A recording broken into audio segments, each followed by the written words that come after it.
வணக்கம். அன்பார்ந்த குரு ஜோதிடம் நேயர்களுக்கு உங்கள் ஜோதிடர் JMS சந்திரமௌலியின் ஜோதிட பதிவு.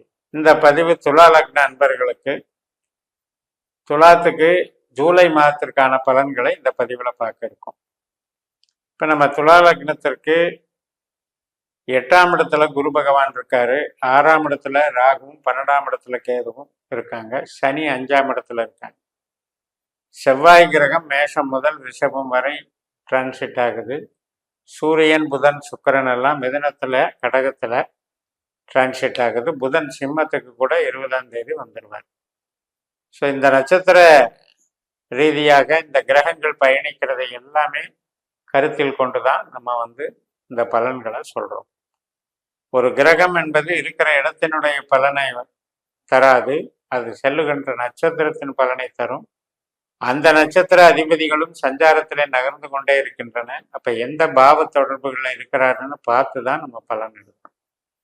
இதை தான் நம்ம ஜனன ஜாதகத்துல கரெக்டாக நோட் பண்ணி 12 பாவ அதிகாரிகளை கண்டுபிடிச்சி பாஸ்கர அஸ்ட்ராலஜி சிஸ்டத்துல உபநட்சத்திரங்கிற கான்செப்ட்ல நம்ம அதை டேலி பண்ணணும். அப்பதான் நமக்கு லைஃப் லாங் எந்த நட்சத்திரம் எந்த கிரகம் நமக்கு தொழிலுக்கு நல்லது, எந்த கிரகம் உறவுக்கு நல்லது, எந்த கிரகம் கஷ்டத்தை கொடுப்பது எல்லாமே தெரிந்து கொள்ளலாம். அதன் அடிப்படையில தான் நமக்கு கோச்சார பலன்கள்லையும் கிரகங்கள் செல்லக்கூடிய நட்சத்திரங்கள் வழியாக நன்மை தீமைகள் நடக்கும். ஸோ இதெல்லாம் போக போக நீங்க அதில் இன்வால்வ் ஆக புரிஞ்சுக்கிட்டீங்க அப்படின்னா அந்த பதிவுகளில் நம்ம இப்போ ஈஸியாக அடாப்ட் பண்ணிக்கலாம். நம்மளுடைய நடைமுறைகளை நாம் திருத்திக்கலாம். ஒரு தொழிலுக்கு சாதகமான நட்சத்திரங்கள்ல தொழில் பண்ணணும், உறவுக்கு சாதகமான நட்சத்திரங்கள்ல அந்த காரியங்கள்ல ஈடுபடணும். கஷ்ட நஷ்டம் வரக்கூடிய நட்சத்திரங்கள்ல புது முயற்சிகளை தவிர்க்கணும். இதெல்லாம் நாம தெரிஞ்சுக்கிட்டு பயன்படுத்தலாம். இப்போ இந்த மாத பலன் எடுக்கும் பொழுது ஒரு 3 பகுதியா எடுத்துக்கலாம். 5ஆம் தேதி வரைக்கும் ஒரு பலன், 6ஆம் தேதியிலிருந்து 19ஆம் தேதி வரைக்கும் ஒரு பலன், 19லேருந்து 31 வரைக்கும் ஒரு பலன். இந்த 5ஆம் தேதி வரைக்கும் உள்ள பலன்ல வேலைக்கு, பணவரவுக்கு, தொழிலுக்கு சாதகமாக இருக்கிறது. அப்ப நம்முடைய சிறப்பு அப்படிங்கிறது நமக்கு பொருளாதாரத்துக்கு அது சப்போர்ட் பண்ற மாதிரி இருக்கு. அதே நேரத்துல உறவுகள் சார்ந்த விஷயத்துக்கு அவ்வளவா சிறப்பா இல்லை அப்படிங்கிறத மனசுல வச்சுட்டு கணவன் மனைவி உறவுல சின்ன சின்ன பிரச்சனைகள் இருந்தாலும் அதை அட்ஜஸ்ட் பண்ணிட்டு கொண்டு போகணும். இந்த 5 நாட்கள் வேலை சார்ந்து நமக்கு சில பெரிய லெவல்ல ஒரு டெவலப்மெண்ட்டை கொடுக்கும். அது நமக்கு துலா லக்னம்னு எடுத்துக்கிட்டீங்கனால 2ஆம் இடம், 6ஆம் இடம், 10ஆம் இடம் இது எல்லாமே ஜலராசிகள்னு சொல்லக்கூடிய விருச்சிகம், மீனம், கடகம். அப்ப இந்த அமைப்புல நமக்கு தொழில் பலத்தை கொடுக்கக்கூடிய நட்சத்திரங்கள் என்ன அப்படின்னு பார்த்தீங்கன்னா சனி, புதன் மெயினா, குருவும் பார்ட்டா வேலை செய்யும். இந்த சனி கிரகமும் புதன் கிரகமும் நமக்கு நல்ல நிலைமைகளை இருக்கிறது, அதனால நன்மைகள் நடக்கும் அப்படிங்கிறது ஒரு கணக்கு. இந்த 5ஆம் தேதி வரைக்கும் நமக்கு சில வேலையில திடீர் வளர்ச்சிகளை ஏற்படுத்தி கொடுக்கும். இப்போ நீங்க ஐடியில் இருக்கலாம், அல்லது ஏதாவது ப்ரொடக்ஷன் லைனில் இருக்கலாம். இது எல்லா விதமான தொழில் அமைப்பிலையும் வேலை சார்ந்து, உத்தியோகம் சார்ந்து, இப்போ சொந்த தொழிலே ப்ரொடக்ஷன் பண்ணுறவங்க, ட்ரேடிங் பண்ணுறவங்க, அனைத்து விதமான தொழில்கள்லையும் இது ஒரு பெரிய பூஸ்டப்பை உண்டு பண்ணும். அதாவது ஒரு ட்ரெண்டு, மார்க்கெட்டு சிறப்பாக இருக்குன்னு சொல்கிறோம் இல்லையா, அந்த மாதிரி. அடுத்த பகுதி 6ஆம் தேதியிலிருந்து 19ஆம் தேதி வரைக்கும் கொஞ்சம் பண விஷயத்துல கராரா இருந்துக்கணும். ஏனென்றால் திடீர் நஷ்டங்கள், கஷ்டங்கள் அல்லது திடீர் செலவுகள் அல்லது உறவு ரீதியாகவே கூட நமக்கு ஏதாவது பண செலவுகள் ஏற்படலாம். ஸோ அந்த விஷயத்துல நம்ம குருவனுடைய ஆதிக்கத்துல மைனஸ் கொடுக்கறதுனால அதுல கொஞ்சம் கேர் எடுத்துக்கணும். குழந்தைகள் நலம், இப்போ இது எல்லாத்துலேயுமே பொதுவாக இந்த காலகட்டம் நம்ம பார்த்துக்கணும். அதாவது புது முயற்சிகளை அவாய்டு பண்ணிக்கணும். இப்போ தொழில் செய்கிறவங்களா இருந்தால் புது இன்வெஸ்ட்மெண்ட்டை அவாய்டு பண்ணி புதுசான ஃபீல்டில் இறங்குறத அவாய்டு பண்ணிக்கணும். அதே போல தான் பிறரை நம்பி செய்கிற காரியங்களில் அவசரப்படக்கூடாது.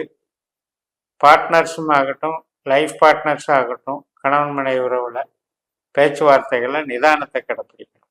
இந்த 13 நாட்களில் கொஞ்சம் மனசஞ்சலங்களும் சில அவமானங்களும் சில கஷ்ட நஷ்டங்களும் இருக்குதுங்கிறது நமக்கு கிரகங்கள் நட்சத்திர ரீதியாக உணர்த்துகின்றன. அதே நேரத்தில் நம்ம ஜாதகத்தில் நல்ல திசை நல்ல புத்தி அந்தரம் ஓடிட்டு இருக்கு அப்படின்னா அது வளர்ச்சிகளில் கொண்டு போகும். இது ஒரு மைனஸ் ரொம்ப மைன்யூட்டாக நடந்துட்டு போயிடும். மனதளவில் சில பாதிப்புகள் வந்துட்டு போயிடும். பெருசாக பாதிப்பு இருக்காது. ஜென்ரலாகவே வேலை செய்கிறவங்களுக்கு பாதிப்பு இல்லை. சொந்த தொழில் பண்ணுறவங்க, முதலீடு பண்ணுறவங்க எச்சரிக்கையாக இருக்கும். அதுக்கு அடுத்து 19ஆம் தேதிக்கு மேலே 31ஆம் தேதி வரைக்கும் உள்ள காலகட்டத்தில் அந்த 13 நாட்களில் நமக்கு உற்பத்தி சார்ந்த தொழிலில் இருக்கவங்களுக்கு கொஞ்சம் மந்தமாக இருக்கும். அதே மூளை உழைப்பு தொழில், அதாவது கமிஷன் வகை, ஸ்மார்ட் ஒர்க்கு, ஐடி லைனு, இது மாதிரி செய்கிறவங்க, கலை தொழில் இதில் செய்கிறவங்களுக்கெல்லாம் சிறப்பாக இருக்கும். பட் என்ன இருந்தாலும் அது ஒரு லிமிட்டில் தான் போய்கிட்டு இருக்கும். அப்போ ஜென்ரலாக நமக்கு கிரகங்கள் அமைப்பில் 4, 8, 12 அப்படிங்கிறது நெகட்டிவான ஸ்தானம். அதில் 8ஆம் இடத்துல குருவும் 12ஆம் இடத்துல கேதுவும் இருக்காரு. அது இருந்தாலும் கூட அந்த நட்சத்திரங்கள் ரீதியாகத்தான் நம்ம அதை உள்ள போய் பார்க்கணும். இப்போ 2 கிரகமுமே சந்திரனுடைய ஆதிக்கத்தில் இருக்கு. இப்போ குரு பகவான் ரோஹிணி நட்சத்திரத்துல சந்திரனுடைய நட்சத்திரத்துல இருக்காரு. 12ஆம் வீட்டில் இருக்கிற கேதுவும் அஸ்த நட்சத்திரத்துல சந்திரனுடைய நட்சத்திரத்தில் இருக்காங்க. இந்த குருவுக்கும் கேதுவுக்கும் இடையில ஒரு காம்பினேஷன், ஒரு ரிலேஷன்ஷிப், ஒரு பார்வை பலன் நமக்கு கொடுக்குது.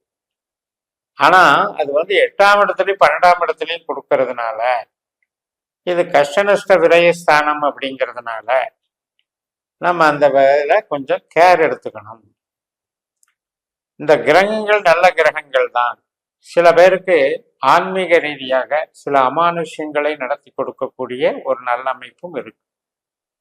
அதனால சில பேருக்கு உயிர் ரீதியாகவோ அல்லது எதிர்பாராத தன வரவோ இந்த மாதிரி வர்றதுக்கும் சிலது பேருக்கு ஹெல்ப் பண்ணும்.